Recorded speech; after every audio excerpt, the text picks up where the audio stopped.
নমস্কার, আশা করি সবাই ভালোই আছেন। সুমতি কিচেন উইথ ব্লগ থেকে সবাইকে স্বাগত। আজকে আমি শুক্তো বানিয়েছি। কি সবজি দিয়ে শুক্তোটা বানালাম আপনারা প্রথম থেকে শেষ পর্যন্ত দেখবেন, আশা করি ভালোই লাগবে। আসুন তাহলে দেখুন কিভাবে শুক্তো বানালাম। আজকে শুক্তো করব। শুক্তোর জন্য এখানে সব সবজিগুলো কেটে নিয়েছি। এই যে এখানে ডাঁটা কেটে নিয়েছি, আর এখানে কাঁচকলা, আলু, পেঁপে, আর এখানে বেগুন কেটেছি। এখানে করলা দিয়ে শুক্তোটা করব। একটু লম্বা লম্বা করে করলাগুলো কেটে নিয়েছি। আপনারা আরও অনেক রকমের সবজি দিতে পারেন, বিনস দিতে পারেন, বরবটি দিতে পারেন। আমি এই সবজিগুলোই দিয়েছি। আর বড়িটাকে ভেজে নেব। আর আশা করি প্রথম থেকে শেষ পর্যন্ত দেখবেন। ভালো লাগলে চ্যানেলটিকে সাবস্ক্রাইব করবেন, লাইক করবেন, শেয়ার করবেন, আর কমেন্ট করে জানাবেন আজকে শুক্তো কেমন হয়েছে। বড়িগুলোকে তেলের মধ্যে একটু লাল করে ভেজে নিচ্ছি।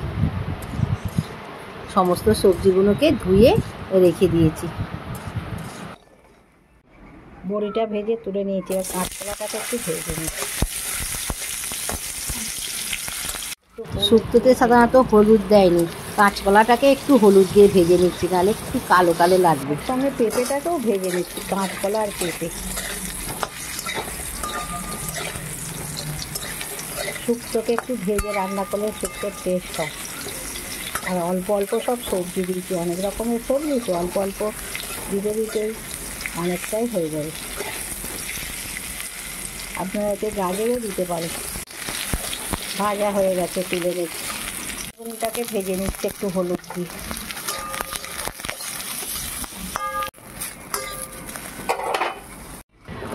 বেগুনটা ভেজে তুলে নিয়েছি। কড়াতে আবার তেল দিয়েছি, দিয়ে আলুকে ভেজে নিচ্ছি। আলুগুলোকে একটু লাল করেই ভেজে নেব। আলুটা ভাজা হয়ে গেছে, এবার তুলে নিচ্ছি। এবার করলাগুলো ভেজে নিচ্ছি। আজকে একটু ঘরোয়া পদ্ধতিতে শুক্তোটা বানাচ্ছি। একটু লবণ দিলাম। করলাগুলো ভেজে নিয়েছি। একটু বড় বড় মোটা মোটা করে করলাগুলো কেটেছি, শুক্তোতে ভালো লাগবে খেতে। তুলে দিয়েছি। একটুখানি আদা দিচ্ছি, একটুখানি আদা দিয়ে শুক্তোটা করব। ভালো করে আদাটাকে আলুর সঙ্গে নেড়ে নিয়েছি, সুন্দর গন্ধ ছাড়ছে আদা। এবার সব সবজিগুলো দিয়ে দেবো। আর আলুটাকে একটু আদার সঙ্গে কষে নিয়েছি অল্প তেল দিয়ে। দেখুন ভাজাতে কত তেল, সেই জন্য ভালো করে সবজিগুলো নেড়ে নিয়েছি। আর সবজিগুলো দিয়েছি।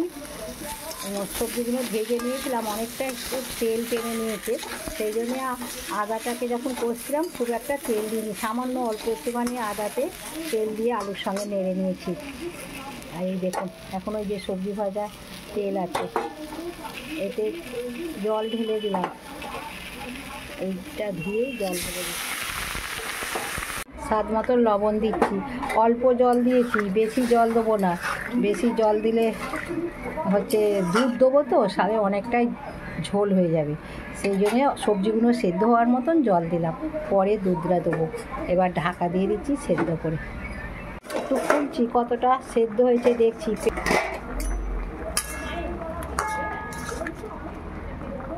পেঁপে অনেকটাই সেদ্ধ হয়ে গেছে। এবার ডাঁটা দেবো। ডাঁটাগুলো আর তেলের মধ্যে আমি ভাজিনি, আপনারা ভেজে দিতে পারেন। আমি ডবকা দিলাম। আর করলাগুলো ভেজে রেখেছিলাম দিয়ে দিলাম, একসঙ্গে দিয়ে দিই। বড়ি দিয়ে দিচ্ছি। বড়িগুলো সেদ্ধ হতে সময় লাগে এখন করার বড়ি, ওই জন্য আগে দিয়ে দিলাম। এবার দুধ দিচ্ছি। দুধ দিয়ে একটু ফুটিয়ে নিচ্ছি। সেদ্ধ হয়ে যাবে।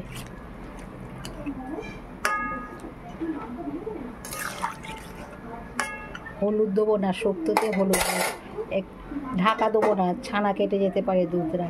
দেখুন বন্ধুরা, শুক্তোটা হয়ে গেছে, ডাঁটা সেদ্ধ হয়ে গেছে। এই দেখুন বন্ধুরা, শুক্তোটা হয়ে গেছে, ডাঁটা সেদ্ধ হয়ে গেছে। আর এই দেখুন বড়ি সেদ্ধ হয়ে গেছে। আগে একসঙ্গে সব সবজির সঙ্গে দিলে গলে যেত। এবার ঢেলে নেবো, নিয়ে সাঁতলাবো। খুব অল্প করে তেল দিয়েছি। তেজপাতা, 5 ফোড়ন দিলাম, আর শুকনো লঙ্কা দিলাম। সাঁতলে দিচ্ছি। ভাজা হয়ে গেছে। এবার শুক্তোটা ঢেলে দিচ্ছি। শুক্তোটা ঢেলে দিয়েছি। এবার একটু মিষ্টি দেবো, 1 চামচ চিনি দিলাম। শুক্তোতে একটু মিষ্টি দিলে ভালো লাগবে খেতে। আর এই যে সর্ষে পোস্ত বেটে রেখেছিলাম দিয়ে দিলাম। শুক্তোর ঝোলটা একটু বেশি করেই রাখতে হবে, বড়ি দেওয়া আছে, ঠান্ডা হয়ে গেলে অনেকটাই ঝোল টেনে নেবে। একটু বেশি করে ঝোল রেখে নামাবো। এবার ঘি দিচ্ছি, অনেকটাই ফুটিয়ে নিয়েছি। যা, অনেক ঘি পড়ে গেছে। এই দেখুন বন্ধুরা, ঘিটা অনেকটাই দেয়া হয়ে গেছে, আপনারা বুঝেই দেবেন। ঘিটা একটু পাতলা আর একটু ঘন ছিল, গাঢ় ছিল, আর পড়ে গেছে অনেকটাই, আপনারাও বুঝে দেবেন ঘিটা। এই দেখুন শুক্তোতে প্রচুর ঘি হয়ে গেছে, ভাসছে। এবার ঢেলে নিচ্ছি। শুক্তোটা ঢেলে নিয়েছি, কত সুন্দর দেখতে লাগছে দেখুন। আর এটাই হচ্ছে মেন মশলা, 5 ফোড়ন আর রাঁধুনি শুকনো খোলায় ভেজে গুঁড়ো করে নিচে, এটাকে একটু ছড়িয়ে দিচ্ছি। 5 ফোড়নটা ভেজে দিলে খেতে ভালো লাগবে। আর রাঁধুনিটা দিতেই হবে, রাঁধুনি দিলে তবেই কাজবাড়ি বা অনুষ্ঠান বাড়ির মতন শুক্তোটা হবে খেতে। শুক্তোটা এখানে ঢেলে নিয়েছি। আশা করি প্রথম থেকে শেষ পর্যন্ত দেখলেন। আবার কোনো একটা নতুন রেসিপি নিয়ে আপনাদের সঙ্গে দেখা হবে। ততক্ষণে আপনারা সুস্থ থাকবেন, ভালো থাকবেন, আর অবশ্যই আমার পাশে থাকবেন। নমস্কার।